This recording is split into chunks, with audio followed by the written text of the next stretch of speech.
Hello and welcome. You are looking at a live view of Electron on the pad at Launch Complex 1 in New Zealand as we prepare to launch an orbital debris inspection mission for Astroscale. That is our 44th Electron you can see on the pad, ready for our second launch for the year at our scheduled liftoff time of 0352 local time or 1452 UTC. My name is Muriel Baker and I am joined by Neutron Systems Engineer Imogen Ray. We're joining you from RocketLab Mission Control in Auckland, New Zealand, to take you through the final few minutes in the countdown for today's mission called On Closer Inspection. We've had a clear run through operations so far. The weather is green and our launch operators are tracking no issues with the launch vehicle, Astroscale's satellite or the launch pad. We're expecting the all clear for launch to come at the go, no-go pole, scheduled to start at the T-12 minute mark to lift off. Before then, though, let's get to know a little bit more about today's exciting mission with Astroscale. On board Electron is Astroscale's ADRAS-J spacecraft, which stands for Active Debris Removal by Astroscale Japan. ADRAS-J is designed to inspect a derelict upper stage of a Japanese H-2A rocket left in low Earth orbit since 2009. ADRAS-J will approach and inspect the rocket stage in orbit with a view to better understanding what it would take to potentially dock with the stage in future and then remove it from orbit to eliminate space junk. Once deployed from Electron today, the spacecraft will spend the next few months flying around the old rocket stage to better understand its condition and record how it moves in space, at what spin rate, on what spin axis, and more. Now, what makes rendezvous and proximity operations like this tricky is that objects like old rockets and dead satellites don't provide any GPS data. The debris has to be approached slowly and carefully to avoid collision before ADRAS-J can switch over to its own sensors for a safe advance.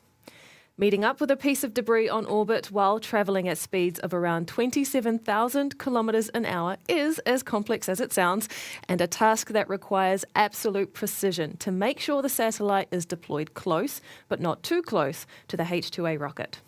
Satellite deployment bullseye, though, is where Electron's kick stage excels. The kick stage has its own small but highly capable 3D printed engine called Curie that can start and stop on command to manoeuvre ADRAS-J into position on orbit with pinpoint accuracy. The kick stage has successfully deployed more than 170 spacecraft to precise orbit since 2018, and we're preparing for another bullseye today. Here's more from Astroscale to tell us about ADRAS-J and their overall mission to clean up orbital debris for the benefit of us all. Hello, I am Nobu Okada, founder and CEO of Astroscale. At Astroscale, we are dedicated to on-orbit servicing across all orbits to secure the safe and sustainable development of space for the benefit of future generations. ADRAS-J is our latest mission to make that vision a reality. ADRAS-J, which stands for Active Debris Removal by Astroscale Japan, was selected by JAXA for the first phase of its commercial removal of debris demonstration program. The ADRAS-J mission will be the world's first attempt to safely approach and characterize an existing piece of large debris through rendezvous and proximity operations, or RPO. ADRAS-J will conduct a close approach and orbit around an H-2A upper stage rocket body to gather data and images on its spin rate and spin axis, and the condition of the rocket structure.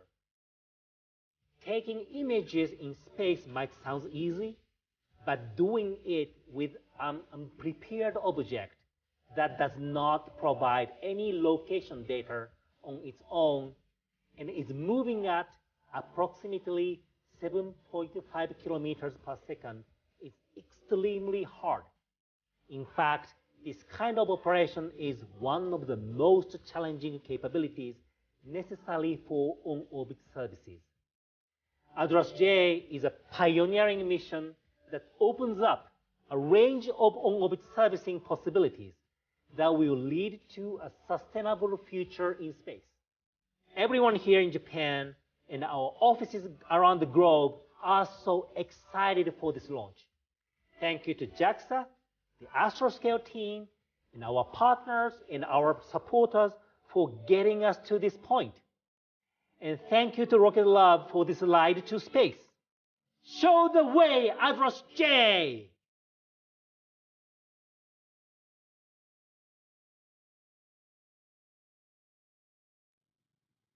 Today's launch is our 44th Electron launch overall, our second for the year, but it's the first time we've flown for Astroscale, and we could not be more excited to work with this innovative team. We are now coming up on 12 minutes left in the countdown to launch, which means that soon our operators will conduct the go, no-go poll for this launch. Now, this poll will run through each of the mission's monitored stations to check on their status and whether they are ready to proceed with the final steps before liftoff. You'll soon hear our launch director for this mission, Michael Pearson, undertake that poll. So let's listen into Mission Control now and hear how it goes.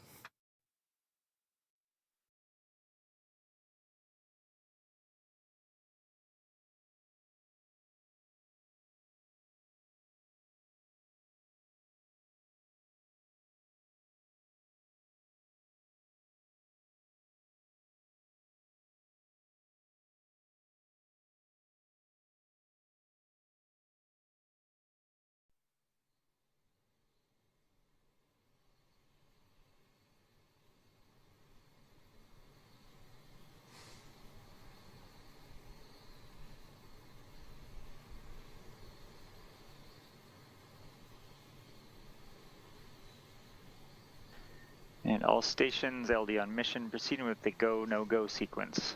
Stage. Stages go. Avionics. Avionics is go. GNC. GNC is go. VCON. VCON is go. T1. T1 is go. GC. GC is go. PLS. PLS is go. RSO. RSO is go. MET. MET is go. RF. RF is go. MM. MM is go. And LD sub. LD slip is go. Okay, all stations, the go, no-go sequence is complete. We are T-minus 11 minutes and 11 seconds and counting. We are go for terminal count at T-minus 10 minutes, and from this time on, the 3-word hold procedure is in effect. That was Mission Control confirming that Electron is ready for launch, and so is the range at Launch Complex 1. Astroscale's payload is healthy and now a step closer to being deployed to space. We are still targeting a liftoff time of 0352 local time or 1452 UTC and heading to a 600-kilometre orbit for today's mission. You might have noticed from the camera view today that in those middle desks, you'll see our Space Systems team popping in and out as we're actually running 2 mission campaigns from the same control room. A big group of the team in there are operators from our satellite side of the business who are preparing to bring home our Winnebago spacecraft, the satellite we built and operated for a company called Varda Space Industries. Over the past 8 months, our spacecraft has enabled its attached Varda manufacturing capsule to produce ritonavir crystals, a drug commonly used in antiviral medication for HIV and hepatitis C. With the manufacturing process complete and federal and range approvals for the capsule's re-entry, it's time now to bring the mission home. Over the next several days of 24/7 operations, they will be commanding our satellite to perform a series of engine burns that will set Varda's capsule on a trajectory to land in the Utah desert no earlier than February 21st UTC. It is a super exciting mission our team can't wait to bring home, and it's great to see our Mission Control Center being used for both a rocket launch and a spacecraft re-entry campaign at the same time.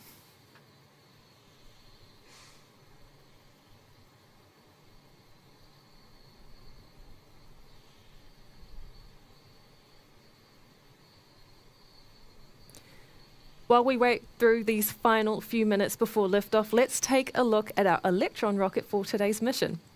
Electron is the world's first carbon composite orbital launch vehicle. And we chose this material not because it looks cool to have an all-black rocket, but because it is incredibly lightweight while retaining its strength. And that enables us to dedicate more mass to payloads, which is crucial in a small launch vehicle with small mass margins. We're often asked why we named this rocket Electron, and the hint lies in the unique engines that power it. Each Electron rocket features 10 Rutherford engines, 9 on the first stage, and a single vacuum-optimised engine on the second stage. Inside these engines is another world first, electric fuel pumps that replace the traditional turbine system typically used in rocket engines. It was this electrical feature that helped inspire the name Electron. Now, designing a rocket is one thing, but building and launching scores of them is quite another. Few people understand this challenge better than our Director of Electron Production, Lee King. Earlier, he joined our Senior Director of Communications, Morgan Bailey, to talk more about the Electron team and what goes into building the most frequently launched small rocket in the world. So building one small launch vehicle is quite the feat, but what's even more difficult is building 40 plus more. And someone who knows more about that than most people is Lee King, our Director of Electron Production here. Welcome, Lee. Thanks for having me. Look, it's launch day, it's super exciting for the team, and probably no more exciting and no more nerve-wracking for the team who have actually built Electron. Tell us what launch day is like for them. Yeah, launch day for them is super exciting. They are personally invested. They spent many hours, weekends, public holidays building the vehicle. So for them, it's a labor of love, and there's no more greater feat than launch day. So there's an inherent buzz that goes through the factory on launch day. Everyone's super excited. They turn up in mission control and get to watch Electron take off the pad. Every single one of them are wanting to know, what was it I built in that vehicle? What did I touch? What part of my work has provided success to the mission? So it's a great day throughout the factory. And you certainly never forget your first launch. Never forget your first launch. So tell us what goes into building an Electron. We have raw material comes in one door, a finished rocket goes out the other. You're in charge of what happens in between, and what exactly is that? Yeah, so for production, there's at any one time multiple vehicles getting built at once. To ultimately achieve the amount of vehicles and the rate that we need to be building vehicles continuously. And for the feeder teams that provide all the components to vehicle integration, which is the final team that builds everything together, they are building probably 3 to 4 vehicles at one time in various stages of build. So those components will go through the different feeder teams and the likes of propulsion, mechanical production, composite production, and avionics production. They'll build it and complete end-to-end testing through all cycles of the build. They'll then provide that to vehicle integration, who will do the same. They will put all those components, it's the culmination of the production facility, ultimately. They put all those components onto the vehicle, complete end-to-end testing once again, making sure it is fit for flight, and then deliver that down to launch range. Easy as that. Easy as that. So we've got a big year ahead. We've got some 20 plus Electron missions on the schedule. Obviously that's going to require some scaling up of the team. So I understand you've got a few roles open at the moment. Yeah, we've got a lot of roles open right across all our different facilities throughout New Zealand and the US. And ultimately the skill set that we're looking for, we started in aviation, but really we've grown as a production facility. So while aviation is closely aligned with how we build the rocket, we really leverage all different types and all different skill sets. We have our own training process that we carry out through the production facility. However, we've even gone down the electrical route through electricians in building industry, electricians that are doing soldering of componentry, and then the likes of composite boat builders, the likes of trainees coming through from car apprentices, car building backgrounds, and again, aviation. So you don't necessarily have to come from a space background to be able to build Electron? No. Honestly, the biggest thing for us is, yes, you are bringing your life's experience and skill set to the facility, but nobody that starts here in a production sense has built an Electron. Nobody is a rocket builder. No one starts as a rocket scientist here. You will learn how to build Electron. We will give you the skill set that's required to be able to. What we are looking for is that attention to detail. through your day-to-day life, through what you do in your job. We're not just looking for good enough, we're looking for that next level above good enough. And attention to detail starts there, but it's really your attitude, your willingness to learn, your hunger for the space industry, and your desire to really exceed your limits of what you thought was possible. Sounds exciting. Yes, it is. Well, you've got a big day ahead of you, so I'll let you and the team get back to watching launch, but thank you so much. No problem. Thanks for having me. Right now in the countdown, we are getting close to a fully fueled Electron as we prepare for flight. We time our loading of kerosene and liquid oxygen to as close to launch as possible to make sure that the super cold LOX propellant doesn't warm up before we need to use it. Though Electron is a small rocket, it still requires more than 12 tons of propellant in the first stage to get to space.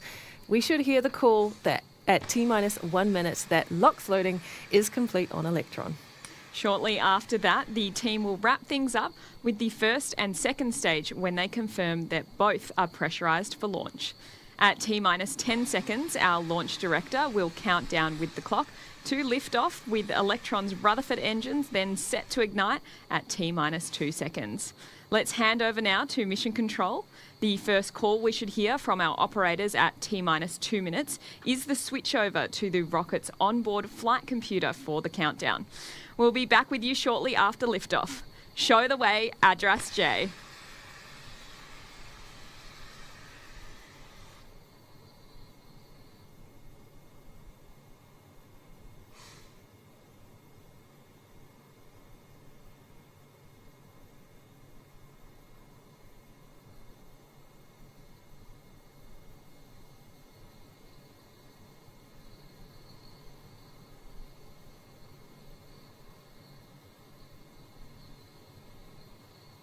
Avionics batteries have switched to internal power. The vehicle is fully on internal power. FTS is green and enabled for flight.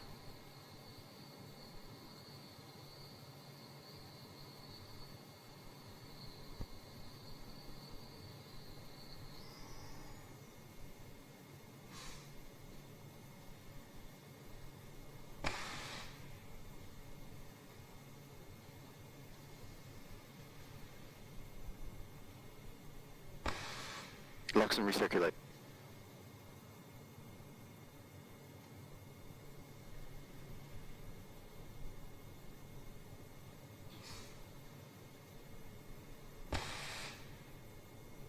Anti-gathering is disabled.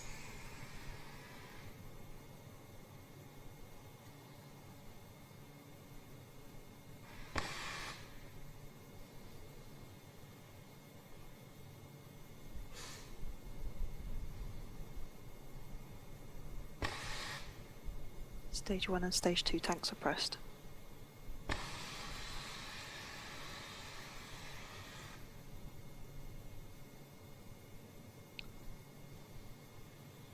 High flow engine approach enabled.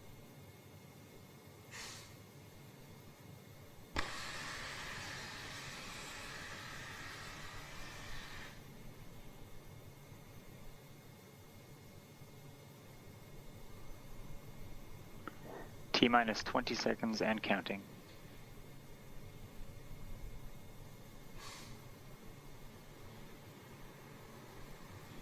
Ten, 9, 8, 7, 6, 5, 4, 3, 2, 1. Liftoff.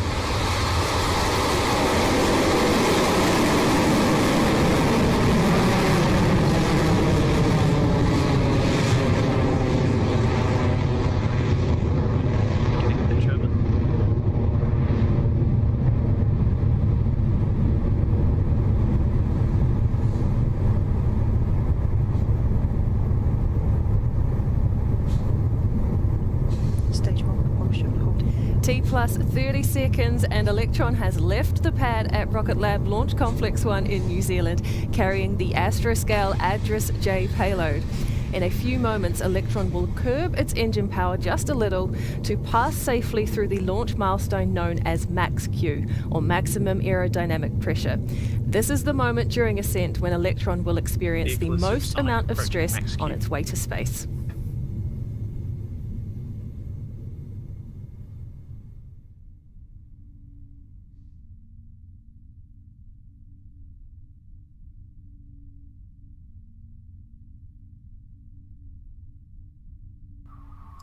Cleared max Q. And Electron is clear through max Q. All is looking nominal at T plus 1 minute and 24 seconds into the mission, with Electron cruising along at speeds of over 2,600 kilometres an hour and now at 23 kilometres in altitude. If you've joined us in the past, you'll be very familiar with the next 3 events happening back to back. First will be the shutdown of the first stage's 9 Rutherford engines in preparation for when the first and second stages separate from each other, and then the engine will start up on Electron's second stage. Those actions are called out as MECO, which stands for main engine cutoff, followed by stage separation and then stage 2 ignition. We are expecting to hear those calls from Mission Control in just a few seconds. AOS channels. Entered burnout detect mode.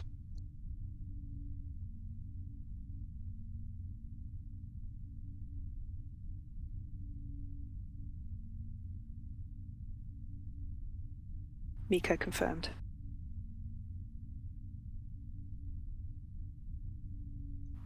Stage separation successful. Stage 2 ignition confirmed. And that's MECO confirmed, stage separation and second stage ignition, all seen from onboard cameras on Electron. From the second stage, we're now getting a live view of the space-optimised Rutherford engine that's powering the mission to orbit. Up next is fairing separation in just a few seconds. We'll likely see those 2 fairing halves fall away after the split, so watch out for that on your screen. Fairing jettison succeeded. That was the 2 fairing halves successfully deployed there, introducing Astroscale's payload to space. The mission is moving along in this second phase of the journey at more than 8,600 kilometres an hour now, at an altitude of 127 kilometres. The burn on this Rutherford engine should continue for another 4.5 minutes or so before we get to the final stage separation between the second stage and the kick stage with Astroscale's payload. For that event, we should see the Rutherford engine on the second stage turn cold before the stages separate. But before we get to that nozzle on your screen there will stay bright and hot as Electron continues on its trajectory to orbital insertion.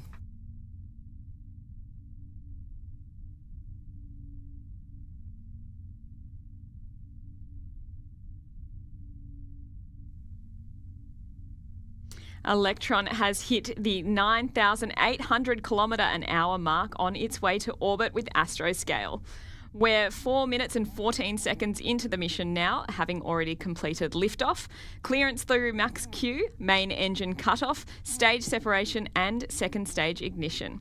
We have around 5 minutes left in this second stage engine burn to take the mission all the way to its target perigee of 522 kilometres. The perigee is the lowest point in an elliptical orbit, and from there the kick stage will coast around the apogee of 600 kilometres.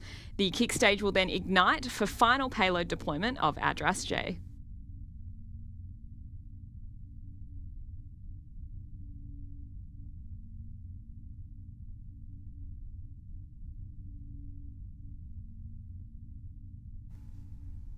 You can see from the telemetry data on your screen that Electron is now moving very quickly towards orbit.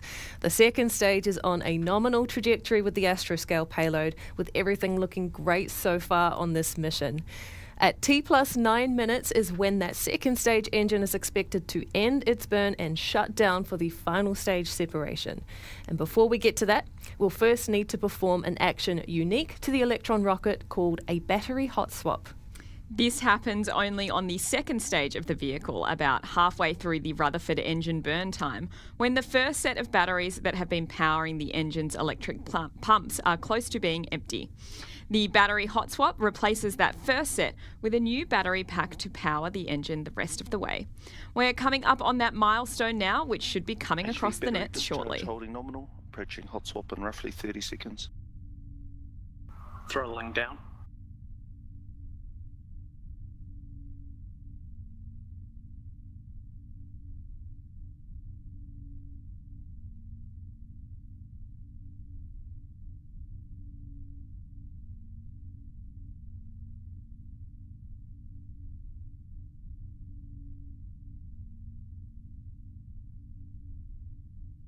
Hot swap successful. Guidance is nominal 100. We saw a flash of it there as it dropped away. The battery hot swap is now complete. Another major milestone with a green tick. Soon it will be shut down for SECO, or second engine cutoff. This is the same process the rocket went through for main engine cutoff on the first stage, before the stage separation earlier in the mission. The second stage engine will throttle down before shutting off completely, ahead of the kick stage separating with the Astroscale payload, so the mission can continue on to payload deployment. SECO is scheduled for T plus 9 minutes 5 seconds, which we are coming up to shortly. Stage 2 propulsion, still holding nominal.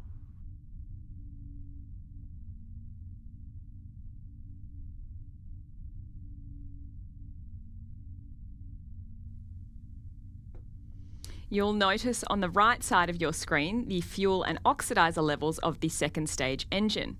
With just 22% of kerosene and 22% of liquid oxygen remaining, that puts us with just over a minute until the end of the second stage engine burn. With Electron moving at 20,000 kilometres an hour now, we're coming up quickly on orbital velocity.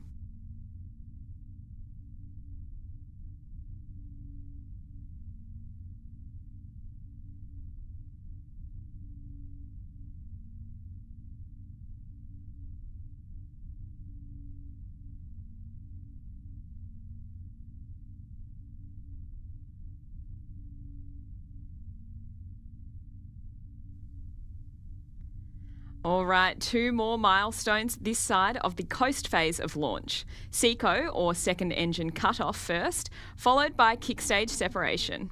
The vacuum-optimised Rutherford engine will throttle down ahead of shutoff, and then the kick stage will separate from stage 2. Let's check back in now with Mission Control and listen to those calls.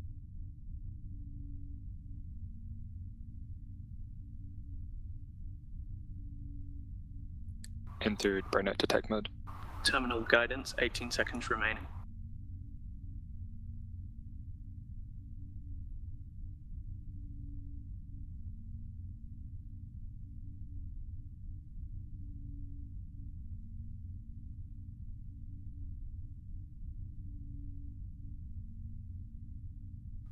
SECO confirmed. Stage 3 separation confirmed. And nominal transfer orbit achieved. Great news there from Mission Control, and as you saw on your screen as that engine nozzle cooled down, we have had a successful second stage shutdown and separation of the kick stage. Astroscale's payload will now enter a coast phase as it completes its first lap of the Earth, with the kick stage on an elliptical trajectory. Once the dots connect is when the kick stage's Curie engine will ignite, placing the payload in its final orbit. Once ADRAS-J has been deployed, the satellite will use ground observation data to determine exactly where its target H2A spent rocket is, so the satellite can cautiously approach and use its own onboard rendezvous sensors to get closer. The spacecraft's job on this mission is to understand what condition the H2A rocket is in. Is it tumbling, and if so, how quickly? What is its exact location, and can it be safely latched onto? This is called the Rendezvous and Proximity Operations, or RPO, and a successful demonstration of RPO on this mission could open up a world of on-orbit servicing possibilities, including active removal of space debris. For now, the kick stage continues on its first orbit of Earth with Astroscale. We'll be back here on the webcast in about 50 minutes or so to take you through the final moments and payload deployment. Set to take place at T plus 1 hour, 4 minutes and 30 seconds. See you here soon.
Hello and welcome back to the webcast of our On Closer inspection mission for Astroscale, our 44th Electron launch.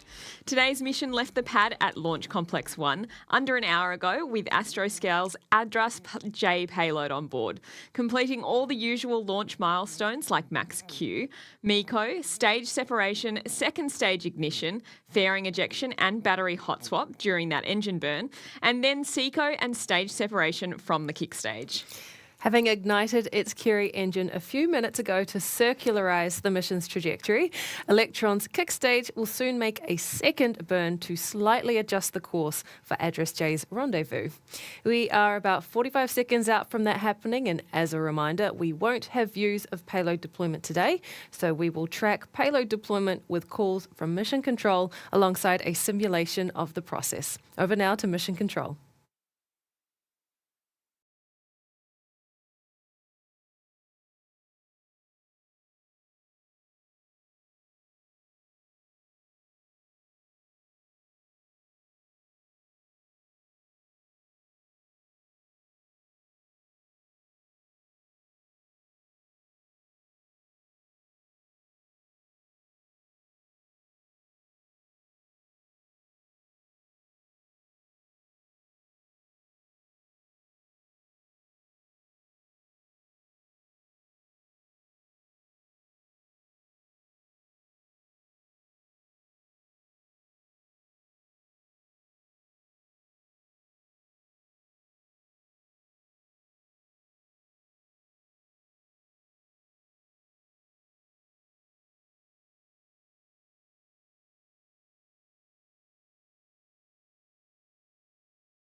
Curie ignition confirmed.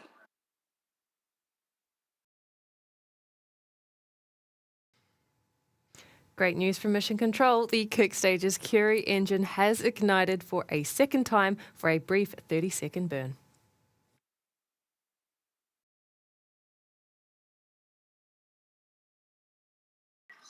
Curie cutoff confirmed.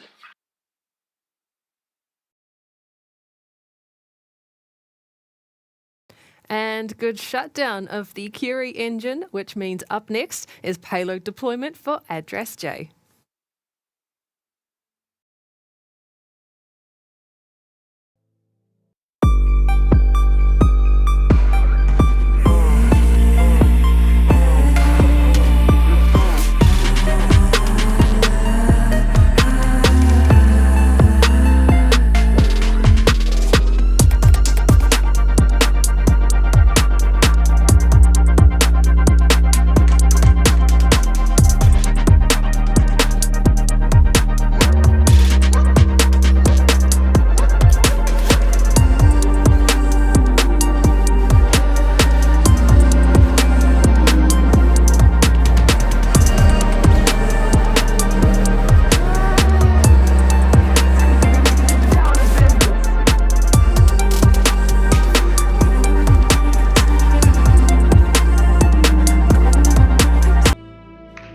And there it is, the call from Mission Control that Astroscale's ADRAS-J satellite has been deployed and our mission is now complete.